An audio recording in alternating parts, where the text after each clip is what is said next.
Okay, guys, we're back with level 0s since the last video was a half hour, and yeah, this is the new toilet break video, so you don't have to watch it all at once.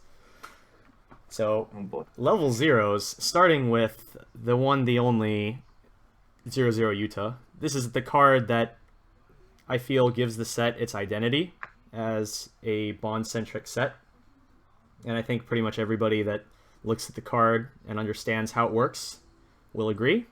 That being said, it's not very easy to understand how this card works. It's actually quite complex. Dude, I'm so glad that this card is green, because You need the fix. when I roll this card up and vape it, oh my god. That's not what I had in mind, but okay. Alright, sure. Oh boy. This card gets me so high. This is incredible. Okay, so I don't think we really have enough time to go into too much specifics of this card. I talked about this card a lot in the first week of Card of the Day reviews, since I believe this was the first card that was revealed. So you guys can go and check that out. I think Phillip has an entire video on his channel about Utah interaction. We'll just leave you with the Bushi Please rating and go on to the next card, which is a 0/0 Hisomu. He gives 1500 to front row center slot. This is very relevant for the Tenga bodyguard for obvious reasons. And he has a on-play top check if it's a Kiznaiver character. Add it to your hand, discard a card. This is one of the few discard outlets that we have in the set, like, at all, I think. Except for, a recurring Ozisa that you can proc every single turn. Well, I mean, besides that card, this is one of the only other discard outlets that isn't a bond. Because, like, let's be real, half the discard bonds in this set are, like, Jank. This is a pretty nutso card. I think this card really shines in the Honoka build, where it is a very good card to front row if your opponent has an open slot, and allows you to basically have like a decent defensive Honoka and even a decent offensive Honoka. It's really just such a strong card. And I honestly think that this card should be run at like 3+ in every build. And I think there's definitely an argument to be made that running it at any less than 4 is wrong. But I know the more that I say that now, the more I'm shit talking Randall's build. I already know you're gonna shit talk my build anyway when we get to it, but we'll save that. So for why not? then. Let's lube up now. Anyway, moving on. Okay, so we have the 0/0 Tenga. It's a level 0 stock suicider, and it has some second ability that makes it lose 1k power, and apparently I fucked up the text, so that second ability is not important. It's got level 0 stock suicider and continuous. This card gets minus 1000 power, which is absolutely relevant. Okay, real talk though. The second ability, not memeing because I actually did screw up the text. You kill one of your characters to give a Kizuna character 2k for the turn. Yep. This can sometimes be relevant if you're like overflowed on cards and you just want to pop some stuff and then get your Tenga Climax combo to refill your hand. That's definitely something that you can do. The main role of the card, though, is obviously that it's a level 0 stock suicider. It gets stuff like anti-heal Hibiki out of the way, which is very, very important if you're playing the Tenga build with like a heal counter, because you don't want to be paying 7 stock for 3 heals. Wait, no, not 7, not even 7 stock. 10 stock for 3 heals. That's not the way to go. Yeah, and also because where Randall plays Weiss, people aren't smart enough to just ram their Hibikis in. So yeah. I actually don't know if you run this card because or in like the quote unquote meta builds. Because I think your level 0 is full of other incredibly strong cards. Maybe you run this in the Noriko build though. But excuse me. The sack effect is just so outclassed by the Utah Ozisa, because the only cards you're ever going to sack are bonds, and Utah Ozisa does that better. So yeah, it's a stock bomb. I think maybe there's better cards, but it's I'm just here for the memes really. And I think we pretty much summed it up. Next up, we have the probably one of the only reasons that Honoka level 1 is even like good. Pretty much. Because it has this bond. Pay 1 bond, very good. You're gonna get that stock back immediately on your climax combo anyway. And this, I wouldn't say synergizes, but rather supplements the fact that your climax combo is on a 2k one by giving you extra soul output, which is very, very important. This is a reason why cards like Kazugumo are being quoted as the reason why Shimakaze hasn't already fallen off the face of the planet.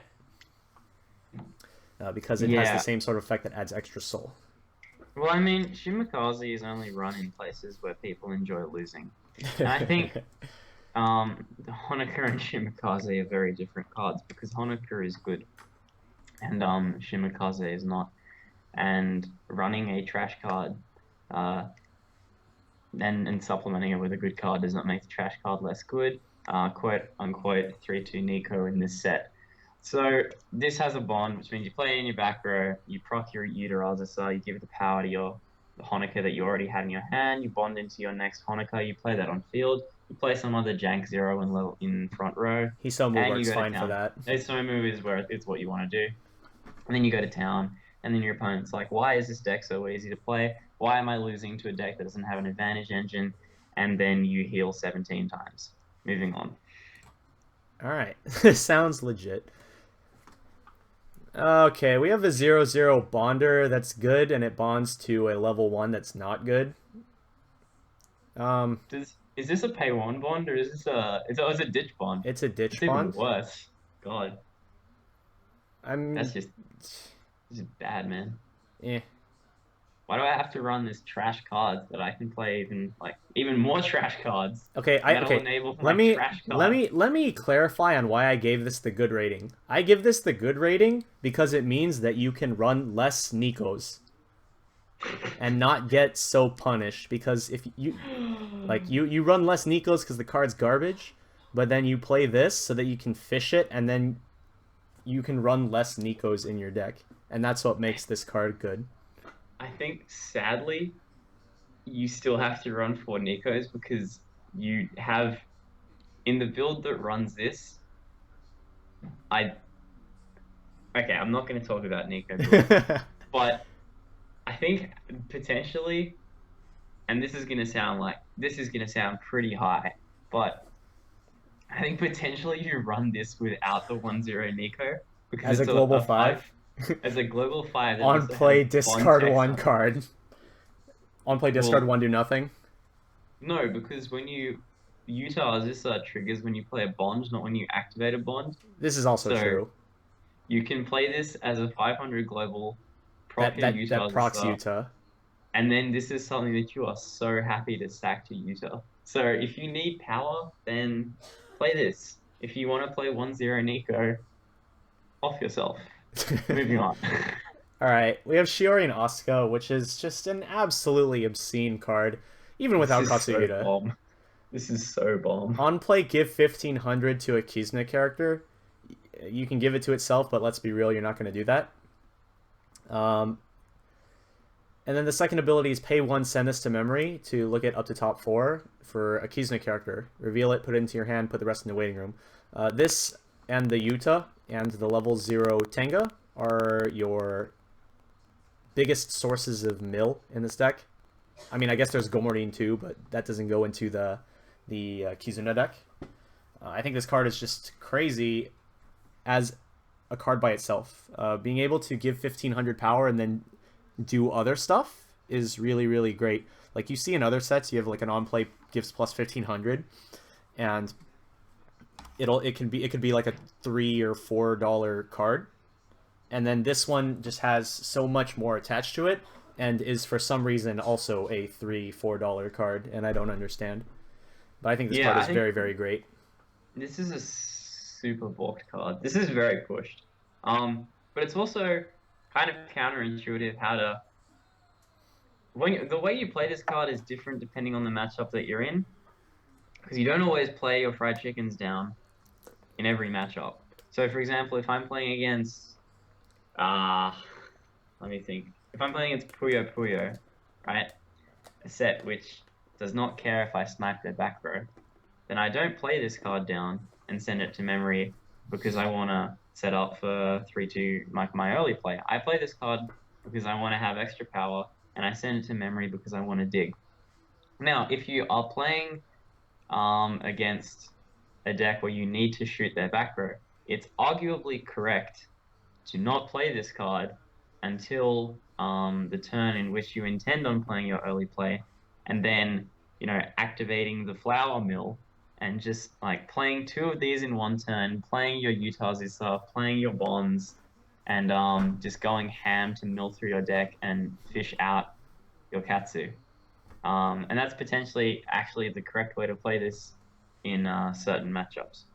There's an added layer of complexity, especially because it's a startup sent to memory. If this was like on reverse sent to memory, this would be so balked. I think that would be way better than what it is right now.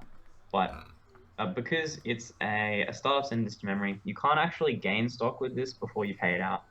So that's sort of like the balancing element. I think it's still fine because yeah, no, it is obviously. Because you give the 1500 buff, but then you also get to fish for something to replace it on the field. So you can actually do more with your field by not having this stay on the board. I think this is also a really good back row candidate.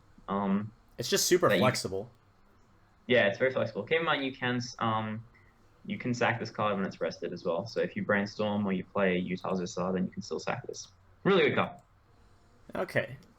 Yeah, Bushi, please. That's like he said. Like sometimes you just want to get the 1500 buff and then dig, and then like that just like pretty much solidifies my argument that this card would be a really great card even without the 3-2 Katsuhira having to be in your deck. This card's just overall great. Okay, so next we have the 0-0 Chidori. It is an on attack pay 1 clock 1 salvage 1. I think the effect is decent enough effect. I just think that the card is pretty slow because it's not a pay 1 clock 1 on play. It's pay 1 clock 1 on attack. So you can't even play the card that you're salvaging until the following turn. For that reason, I think the card is good in that it has some of the only salvage in the set, but is held back by being slow. Yeah, I think they specifically made salvage very weak in this set because bond is so strong. And if you could bond and salvage, then this set would just be like complete overdrive. Like you'd have players like myself plugging this thing into simulations and like solving like correct turns and stuff like that, which is not how you want to design a set. I think by playing this card, you just lose tempo. So I don't know how good it is. Like it's serviceable if you are playing, say, 1-0 Tenga, and you want to like play this card on turn 2 after you've mulliganed down a Tenga, and then you can add the Tenga back into your hand. Okay. Yeah. Pretty cute. And yeah, that's pretty much why you'd run this. I think there's just better stuff that you can run, to be honest. Okay, now we have the Brainstorm, the only Brainstorm in the set, which is the 0-0 Noriko. It's an assist on opponent's turn to get 500 and pay 1 rest 2. Standard search your deck for each climax. This is what you're playing if you're not playing Yuta. Like automatically what you're playing if you're not playing Yuta. But I still think that there is room to play this in the same deck as the Yuta. Having the flexibility between the two, because like you're not always going to be playing a Bonder. Like if I don't think there's enough like excellent Bonders in the set that you could realistically see yourself playing a Bonder like every single turn to make use of Yuta's ability. And so for that reason, I could see both of them being played in the same deck. Yeah, I haven't actually really thought about that. I think in the decks that run Yuta very well. So we're talking the stock charge build and the Noriko build. They both run Yuta very, very well. And I think the Noriko build actually runs this card very well as well. I think I feel like there's definite. I think it's hard to make a case for running both, but I think I can maybe see it. I'm kind of sad that this is a weak-ish Brainstorm compared to, Guilty Crown, for example. What feels bad? What feels bad is that it's within proper design space that they could have made this just a straight up assist 500 on both players' turns. Yeah. And it would have. Yeah. It would have been 500 power. Insert Kaiki meme here, but that's, in my opinion, that still would have been a better card, like for pretty obvious reasons. Yeah, I don't think this set really cares about defensive power too much. So at least not until 3. Not until 3, at least. Yeah, yeah. But I mean, I guess there are times when the brainstorm is good because okay, playing a brainstorm will feel better to players than playing the Lv0s, because Lv0s requires you to play your cards in a certain way. You need to play a much more like value tempo oriented game, which is, for people who play Weiss Schwarz exclusively or haven't had much experience in other games, it's a weird feel playing this like value tempo game, whereas this is just like so much more comfortable in a lot of builds.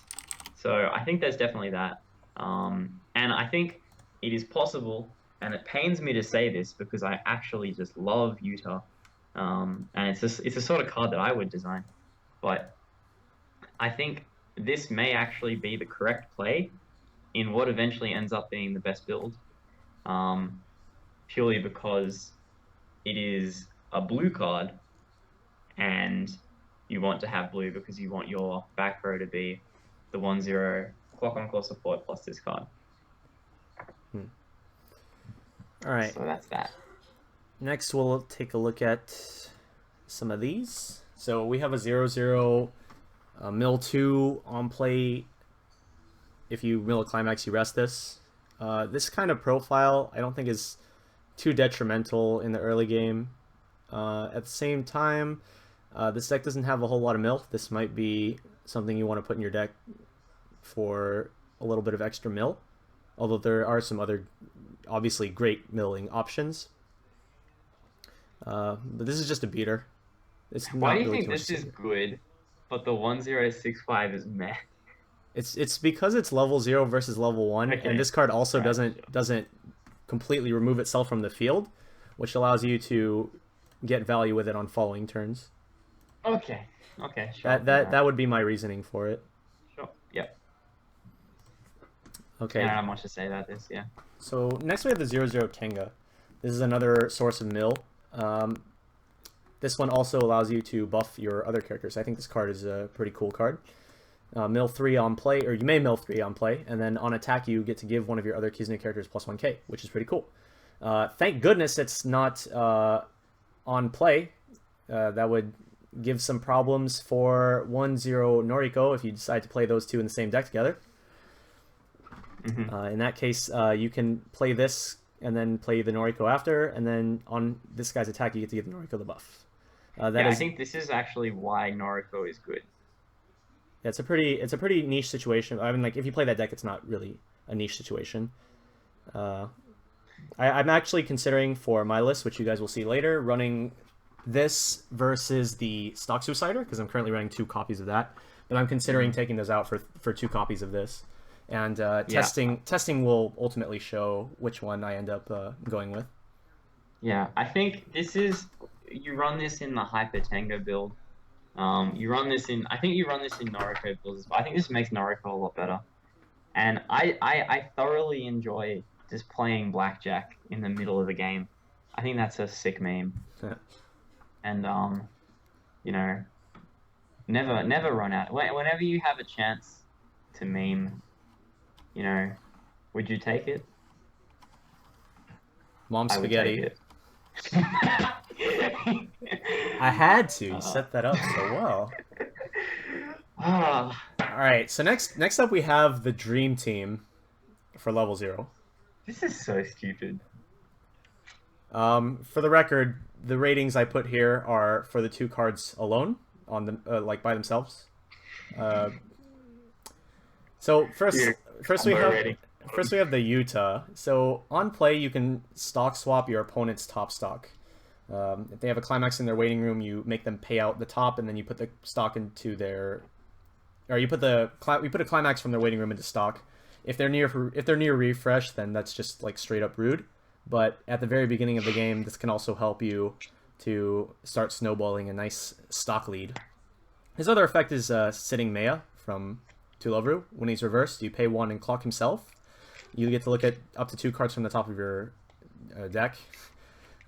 Pick one of them and add it to your hand, and you don't have to show your opponent because it doesn't specify 2. And you put the other one, or both, I guess, if you felt like taking nothing, into the waiting room. So he lets you maintain card advantage by putting himself into clock. This also allows you to very easily color fix for green for later in the game if you choose to run green. And he also combos very well with this level 0 Honoka, which is if you have 1 or less other characters, this gets plus 15, making it a 3/5. And if the battle opponent is reversed and your opponent has no climaxes in their waiting room, you can take any card from your waiting room and put it into stock. The fact that you can choose any card is quite important. Sometimes you will not have any characters left. You just like stick an event in there. You could make a case for even sticking a climax in there if you have a way to pay it out on the following turn. Which presumably you have the 0/0 Utah on the field. So this is like, I know I said before that if they got a runner, then this set would have been crazy. They didn't get a runner. They gave me something very good. And this 0/0 Utah is so funsies. I really love the sitting mayor effect. I think it's an effect that I just adore in Tulovru, and I adore it in this set as well. And the stock troll is, I mean, like I said, if you have a chance to play memes, just play memes. Sometimes it seems like it doesn't make a really huge impact, but in those level 0 situations where it allows you to get that extra stock, or in situations where your opponent's going to refresh and you make them refresh with less climaxes, it potentially has a very, very big impact on a card that normally, with a sitting May effect, it doesn't have really very much impact outside of like early game, assuming you don't want to take more damage. So that makes this card have a lot of value later. Yeah, I think the other thing is that you don't need to run very many of either of these cards to make them good. Like, you can run 2 of each. And I think 2 of each is pretty good. In fact, I'm only running 1 of the Marquee right now. But just because I love the sitting mayor effect so much. I think it's an effect that people think is good, but I think it's actually just one of the greatest things that you can do on turn 1 is to just stick this card on the field. Obviously, if you can mix both of them, it's fantastic. And even just the Marquee plus Hisomu is really strong as well. It's a 5k. I think Maki eating up Suiciders and then letting you benefit off of it is just probably one of the best parts about this type of card effect. You know what's even more stupid about Maki, right? It's not on attack. It's just when they become reversed. Yeah, so like if they play a Suicider, you kill their turn 1 play, and then they throw a Suicider at you, then you got 2 free stock off it, which is really good. It's so stupid. If you get if you end up in Magical Weiss Christmas Land, where you get a total of 3 stock by attacking, reversing, and reversing. I don't see a world where you have that level 0 and you go on to lose level 1. And Kiznaiver is a set where I think if you win level 1, you by definition win level 2. And once you've won level 2 in Kiznaiver, you've won the game. So this is just such, like, the long-term benefits of getting those extra stock in a deck which is so stock hungry is really crazy. And it's one of those things where it happens and you just feel like warm and fuzzy inside. It's it's literally mom spaghetti. You want some real memes? Oh boy. Here's all right. So here's the meme. So yeah, you field. So they play turn 1 1500 power character. Yeah. Right. Yeah. You go level 0. You play the Utah. You play the and you play the Honoka, and then your Honoka's 2k. You kill their dude. You get stock. All right. On their turn, they play something like 2/5 against the Honoka, and then they kill the Utah first, and then he removes himself from the field, so you get the 1500 buff, and then they're just sitting there like, I fucked up. You know it's 1 or fewer, right? Yeah, 1 or fewer other characters. So if you field Utah plus... No, you field Utah plus Honoka plus another character. Oh, plus like his sumo or something. Oh yeah, sure, whatever. Yeah. And then you're really getting in the memes. Well, I mean, if your opponent wants to misplay and hand you the game, then you know what, you should accept it from them. That's why So, this is memes. But this is so strong. in the end, these two cards, their interaction is very, very strong, but individually, both of the cards are very strong as well. I actually think this is a genuine auto include in pretty much every deck. And if you want to play Honoka early summon, which is a very good card, Yeah. this Also is part of your green fix. Yep. This is some of the first. This and like 0/0 Utah, the double R, Yeah. are the first green cards that you should probably be looking at for green fix.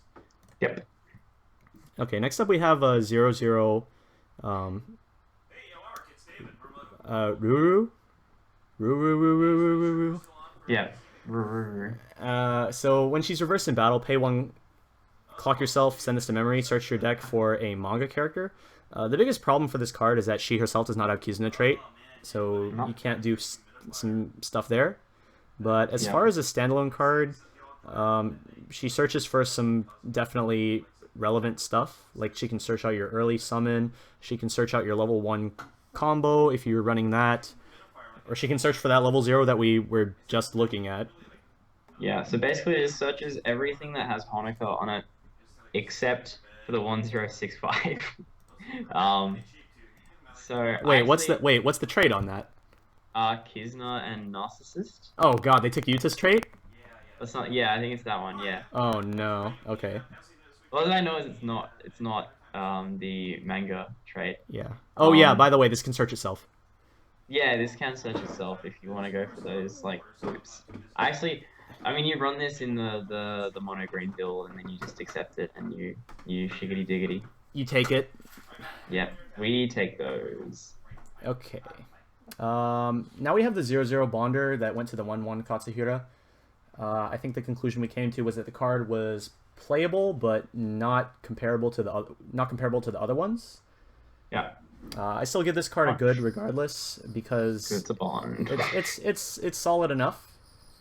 It gets the job done. I think the +1 level is pretty cool too.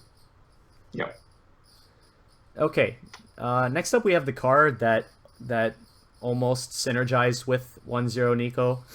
Almost. and then fell flat on its face. This card is still very, very strong though, in my opinion. So it's an assist 1500 power to level 0 and lower characters in front of this. So the reason why it almost synergized, so it's like the Nico gets -1 level on stage, so it becomes 8k. But let's be real, they're still just side attacking it for no soul penalty. So there's that. Second ability completely just does not synergize with the Nico at all. When your other character is sent to waiting room from stage, you can sack her in back row for pseudo encore. The Nico gets bottom decked the moment she gets reversed, so that's definitely not happening. Yeah, I don't know if this actually goes into any deck because I don't know. Well, the thing that I want to play this with is Tenga, 1/0 Tenga, but then it's not a level 0 or lower character, so I feel bad. Yeah. Okay, here's what you do. So you play this. Okay. You play this in the mirror. So when they try to pop your other back row with Katsuhira 3/2, you're like, hey, nope, take this one instead. Wow, man, dude, it's week 1 and people are already checking to beat me. Jesus Christ, this is worse than Fugo. Next thing, every Telever list is gonna be running 4 bounce events. Oh my god, hey, bounce is Tenga's. Noriko anyway. Bounce is one of Tenga's greatest counters, so definitely relevant. But yeah, this card. So is playing, 3 China dress mayors and then there's a lot of counters today. Let's just move on. Yeah. Okay. I think the card is fine. It's fine, yeah. It could have been so much better. Yep. Okay. This 0/0 Hisomu. I thought this card was interesting, mostly because it was on a split soul. So you get to even out on card in hand, and then you potentially +2 on card on field, while at the same time possibly giving yourself +1k by clocking yourself. You know what? Someone just go run this and tell me how bad it is, just so I know. Well, let's think how bad it is. Well, let's think about what cost 0 characters you could be putting onto your field that are worth putting onto your field and are worth giving up a climax slot. 1/0 Utah plus Honoka. IDK? IDK? That's a start. Yeah, I mean, look, any of your 1/0 cards that's not a bond and not a counter, and even then, I think you're pretty happy to field a counter because it's just raw advantage, etc., etc. I think the card that I would be most happy to get off of this is the 1/0 Nordico field counter. That is the card I would be most happy to get off of this effect. Right. Yeah. Sure. I guess. I'm. Yeah. Why are you running this card in any build? Like. I think it's fun. I think the card is. Oh yeah, I mean card. It's fun. It's hilarious, but like winning is fun as well, and I like that one more. Well, the cards that we play to win, those are the ones that get the great ratings. Sure. And the cards that we play to have fun, those get the meh ratings. And the cards that you probably shouldn't even be playing if you want to have fun, those go into the garbage pile. Anyway, so now moving on to some more level 0s, we have the most overrated card in recent history. Yeah. We have Tenga. Yeah, I mean this isn't as good as it looks. All right, so all your bonders are like these tiny little scrubs, and giving them plus, like, the thing about Junio is that the cards that you're giving +1 soul to is everything, which means that it's stuff that could potentially stick on the field to gain more value out of having +1 soul for multiple turns. But this one, it gives it to bonds, and all your bonds are going to die. One of your bonds is even meant to die. 2 of your bonds are meant to die. The 2 Suiciders, the level 1/1 and the level 2/1. Yeah, so basically the way you run this deck is you run 4 copies of this and 4 copies of the Clock Encore support, and then you just run like. That sounds like a terrible idea. You just run bonds and bond targets, and you always you sack the bond. It's a Soul Rush deck, right? Like, well, I mean, like, it's not even a consistent Soul Rush deck, because you throw like 2 bonders at your opponent's face on one turn, and then the next turn you're out of bonds, so this card doesn't even do anything anymore. No, bro. The other thing you can do is you can back row 2 of these, and you can side for 2/2/2 every turn. I guess. Plus you've got bonds, so you got like that mad. All right. What bonder are you playing? Anything that says clock bond or pay 1 bond. All right. Okay. Well, no. Here's the thing, though. All right. So let's say you play Would you play the, what's it called? The Nico bond to the 1/0 Honoka? That's a pay 1, so yes. Okay. The problem with that. Just by the way, guys, I just want to make it clear. This is a meme, right? This card's like actually a meme. Okay, so you do that. You play 1/0 Honoka. You play that bond combo, right? Yeah. Your whole put 2 of these in back row and then side strategy is completely out the window. Why? You can't side while that Honoka's on the field. No, you don't ever play the bond target. Oh my god. Alright. This still seems very bad. Alright, the only way I see this, like, realistically, like, doing anything is, like, you gotta play, like, 8 gate. And you know what the other thing is? You can play the 1/0 Sonozaki, which bonds to the next card that we have, and turn all your junk, the junk bond targets into 2/5 field counters. Oh wow. My god. I can't believe you're right about that. That's the dumb part. Yeah, I mean, like, you guys think I'm insane, but this is literally the mentality that I have to go through to build Puyo. So. Okay, so next we have this 0/0 bonder. It's a good bonder to a good card. It gives 1k to another character on play. It's just a solid card. Yeah, man. Pretty G. And then we have another bonder. This is the TD Tenga. It's fine. So he's a clock apples to both of those 1/0s. And we talked about those earlier. So. It's alright. That's pretty good. Yeah.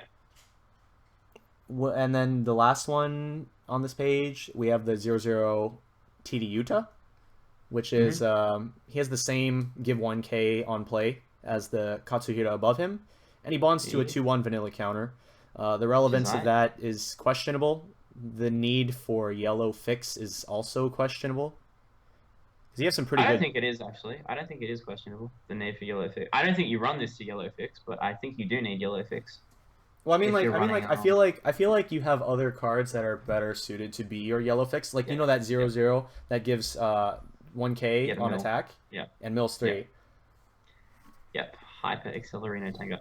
By the way, I'll just mention with the 0/0 Tenga bond, the bond to the Chidori. So the reason why Apples is kind of, yeah, is because there's better bonds that you want to put in your back row. Um, Bonds that so actually do other things for other characters. yeah, pretty much. And I don't think in a deck that wants to win off attrition, you badly want to play pot bonds. But that's all I have to say about this. Okay. A few more pages to go. We're almost there. Okay, this is the last level zeros page. The last TD stuff. We have the 0/0 Nico. That's Global 5. Skip. And it has sack a bonder, rest this, draw 2, drop 2. I think I'm actually not totally sure. I feel like I feel like you want to be spending your rests on Utah and Brainstorm, depending on which one you run, and not this. Yeah, this is a trap. Like, not literally, she's not actually a trap, but this is a trap. Okay, next we have the TD Honoka. 3/5 can't side attack. We talked about a much better 0/0 3/5 Honoka earlier, the green one. Yep. That completely just made this card not have to exist anymore. But I mean, like, the option is still here, I suppose. Mm-hmm. And then lastly, we have the TD Chidori, which is a great card. It is a drop climax to salvage, and there's nothing wrong with that. It's an effect that's been used a lot in pretty much every set that has it. Yep, and it's particularly good in the Noriko builds because you're going to be pants triggering climaxes up, and then you can play this and convert your pants into gates. And yeah, it's just a pretty solid card. Yep. Okay, and then I think next is the garbage. Here we have some garbage. Anything you want to comment on here? Black Gomerin. That's pretty dank, man. What was it like? It was like on play 15, on death, pay 2, search 1 for a level 1 or lower. Boy. Oh yeah, no, I want to mention the 0/0 Nico right in the top left. The one that gives +1 or -1 soul. Yeah. Dude, this guy in my locals, he was like telling me, he's like, oh, here's what you do. You play bodyguard Tenga in the middle, and then you put those 2 on the sides, and then you have the -1 soul counter. And then I'm just like, what are you doing with the level 0 that makes them not die going into your opponent's turn? He's like, you side with them, and I'm just like, all right, that sounds like such a bad idea. So your crazy friend may actually be onto something like spooky. Okay, I would say it was a little bit more viable if this set had +2 soul, but it doesn't. It doesn't have a single +2 soul climax. I think the meme behind this is that if you hit level 3 before your opponent and you field double of these plus the Tenga, it's actually kind of annoying.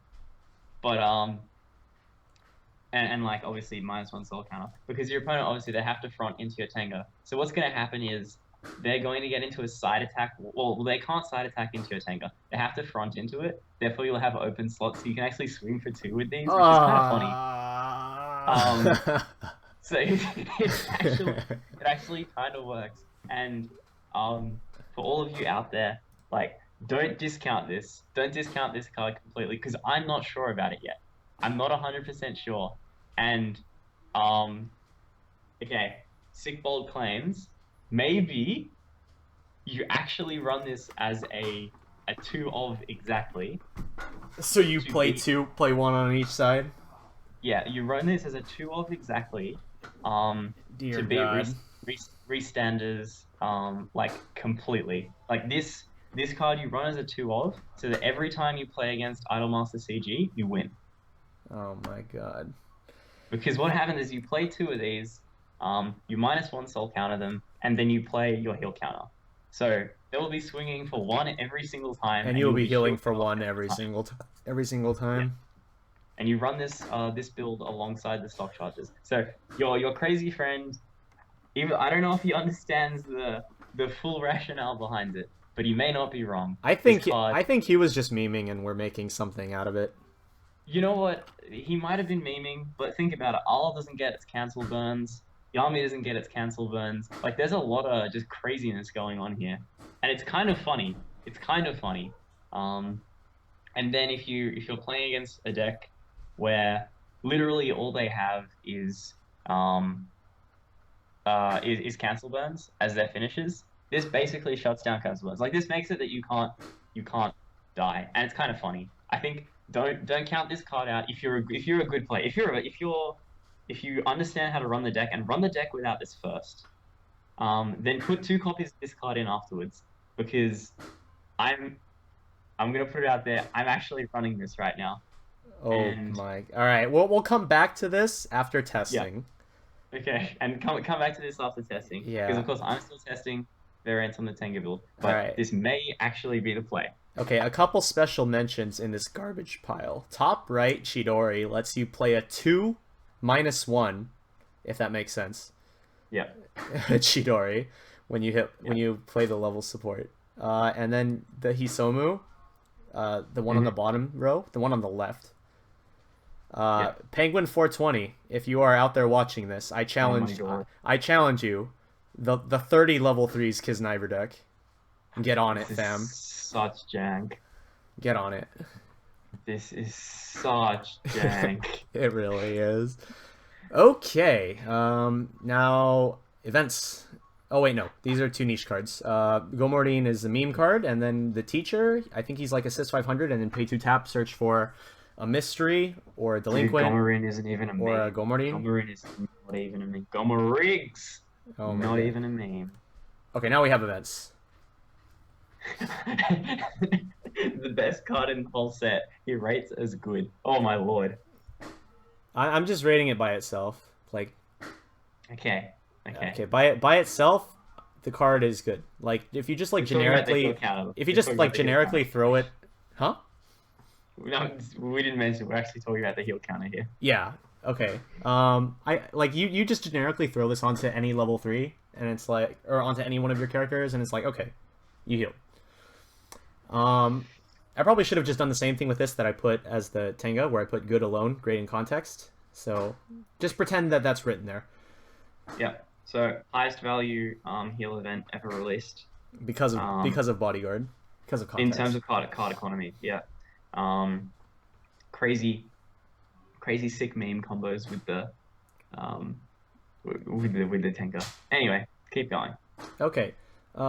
Next up, 1-1 event. The reason I rated this as a meh is because I really don't feel like there's a whole lot of value in Yuta and Honoka. Like not.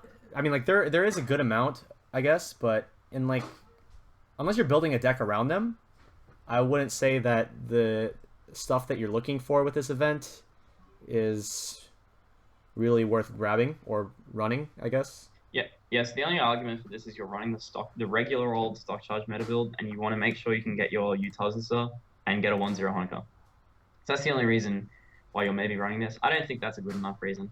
But in the Yuta Honoka build, which is quite solid, this is fine. Yeah. Okay, 3-2 event gives -1 soul to all your opponent's characters. We talked about this a bit before. Dude, the meme wombo. This card is very strong. This card is memes on roids.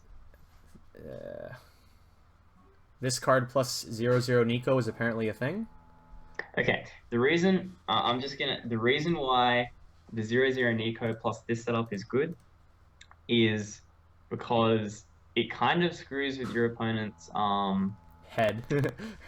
Well, yeah, it does. It really does, because your opponent has to sit there and go, does the guy who runs 0-0 Nico -1 soul also run -1 soul counter in a deck that is very starved for space? And if the answer is yes, well then, buddy. Then your field is -2 soul. Yeah, and I mean, I don't know how many of you guys have ever attacked into a -2 soul field. I mean, I guess the answer is very few people.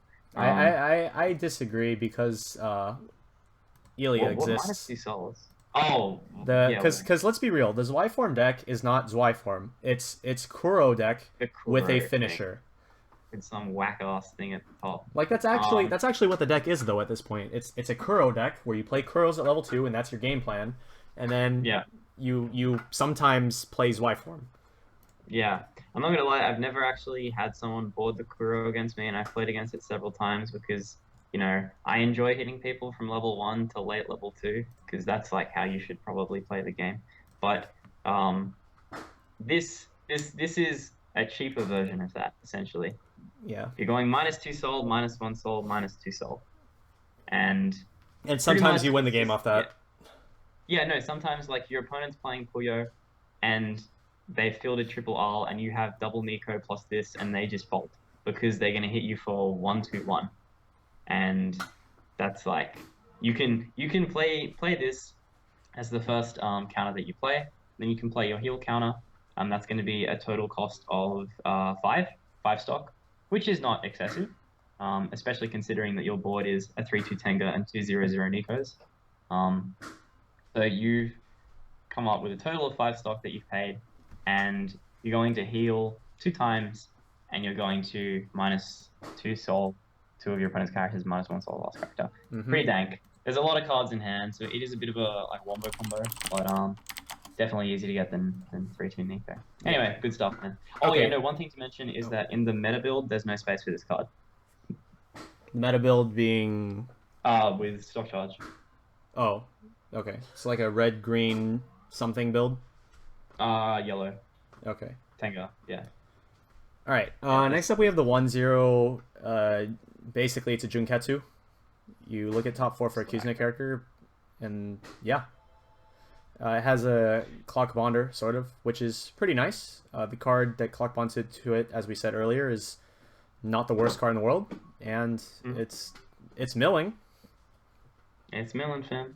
I actually thought this was like, when I first looked at the art on this card, I thought he was like doing Pilates or something. I was really confused. And then, because obviously I don't Moon Rune, and then someone translated it, and I was like, oh, this makes a lot more sense now. Oh, when he's cutting the wood? Yeah. Yep, I remember that. Yeah. Katsuhira, can you hold the wood for me, please? And they were just like, let's not do that. Seems pretty G. Alright, next we have 4 more. We talked about the comparison between the 1-1 and the 1-0 events pretty extensively. Jesus Christ, there's some savagery on this slide. In the TD review. So you guys can go check those out. It's on the trial deck Kiznaiver review. The 3-0 counter. You have better 3-0 counters to be playing. So like ones that actually do more than just add power. So for that reason, this one's kind of just like whatever. And the 1-0, I think that card just sucks. Yep. Yeah. So basically, the 1-1 versus the 1-0 is basically you run the 1-1 in my opinion. In Honoka build, you run the 1-0 in non-Honoka builds, and I think you can actually run the 3-0 counter in the Sonozaki build, because just being like, hey, look, 5k, and not having to, like, with no back row, suddenly being a 15k, that's pretty troll. I enjoy running that as a one-off, just for occasionally, you know, you play it and then you dab, and then your opponent folds. And then you never play the 1-0 green card because, like, real talk, guy looks like a freshly picked strawberry. Yeah. Well, wasn't this in the scene at the very end? Dude, I don't even know, man. Did you watch the show? I did, but I can't get over the fact that if you edited on some seeds, this guy would straight up look like a strawberry. All right. Well, anyways, that's it for like the actual set review, and I guess I'll throw up my deck in a last 4th video, and we can commence the shit talk from Phillip. Oh my god, yes. Stay tuned. What he said.